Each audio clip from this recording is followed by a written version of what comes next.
ఏమి ఏమి ఏం వీడియోలు పెడతాడండి ఆయన? ఇప్పుడు ఏదైతే వీడియోలు పెట్టాడో వాళ్ళ ఫ్యామిలీ, మా ఫ్యామిలీ మోర్ దెన్ 30 years నుంచి మాకు ఫ్యామిలీ పరిచయాలు ఉన్నాయి. వాళ్ళ ఇంటికి మేము పోతాం, మా ఇంటికి వాళ్ళు వస్తారు. అంత మాత్రాన అసలు కొన్ని చోట్ల వీడియో మార్పింగ్ చేయడం జరిగింది. ఆ చేసే గాడిదలు సరిగా కూడా చేయలే. మళ్ళా నేను ఎన్నిసార్లు చూసినా అందులో నాకేం తప్పు కనిపించలే. సో ఇవన్నీ చీప్ పాలిటిక్స్ ఆడి నా మీద బురద జల్తానంటే నేను భయపడేటోడిని కాదు. నేను నీలాగా రిజైన్ చేయమంటే చేసేవాడిని కూడా కాదు.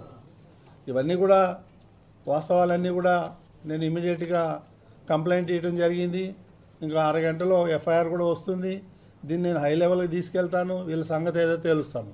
నేను మాత్రం భయపడేదే ప్రశ్నే లేదు. కొన్ని అయితే మా ఇదివరకు అందులో ఉన్నటువంటి కొన్ని ఫోటోలు అయితే నేను 20-25 ఏళ్ల కింద దిగిన ఫోటోలు అవి. ఆ ఫోటోలు ఈ ఫోటోలు మిక్స్ చేసి దానికి ఒక మ్యూజిక్ పెట్టి ఈ సన్యాసులకు ఏం పని లేదా? నన్ను వ్యక్తిగతంగా టార్గెట్ చేస్తే నేను మీడియాలో ఉన్నా, నీకు చుక్కలు చూపిస్తాను. నీకు కానీ సుబ్బారెడ్డికి కానీ. కరుణాకర్ రెడ్డి, నువ్వు మద్రాసులో పోయి ఏమేం చేసావో నాకు తెలుసు.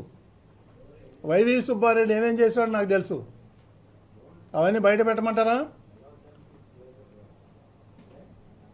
ఇవన్నీ చీప్ పాలిటిక్స్ నా దగ్గర జరగదు. అర్థమైందా?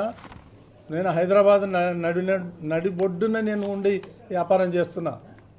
నేను ఎవరికి భయపడేవాడిని కాదు. ఈ చీప్ పాలిటిక్స్ దీనివల్ల ఎవరికి నష్టం? సమాజానికి ఏమన్నా ఉందా? నేనేమన్నా తప్పు పని చేశానా? ఏమున్నాయి ఆ వీడియోలో చూడండి మీరు. అందులో ఏం తప్పు ఉంది? ఫ్యామిలీ ఫ్రెండ్స్ ఉండరా? కలవరా? పోరా? రారా? నాది 20 సంవత్సరాల క్రితం ఉన్నటువంటి ఫోటోలు పెట్టి మార్పింగ్ చేస్తారు. ఇవన్నీ నా దగ్గర నడవదు. నేను చెప్తున్నాను, నేను లీగల్గా ఫైట్ చేస్తాను. దేనికైనా సిద్ధంగా ఉన్నాను. ఏం అబ్జెక్షన్? నేను మిమ్మల్ని అడుగుతాను, చెప్పండి మీరు ఏం అబ్జెక్షన్ ఉంది? వెళ్తాము, మీ ఫ్రెండ్స్ మీ ఇంటికి వస్తాం, పోతాం, వెళ్ళేటప్పుడు హాయ్ బాయ్ చెప్పుకుంటాము. ఏముంది దాంట్లో? 30 ఏళ్ల నుంచి, ఇప్పుడు కాదు 32 ఏళ్ళ నుంచి పరిచయాలు ఉన్నాయి మాకు. ఫ్యామిలీ పరిచయాలు ఉన్నాయి.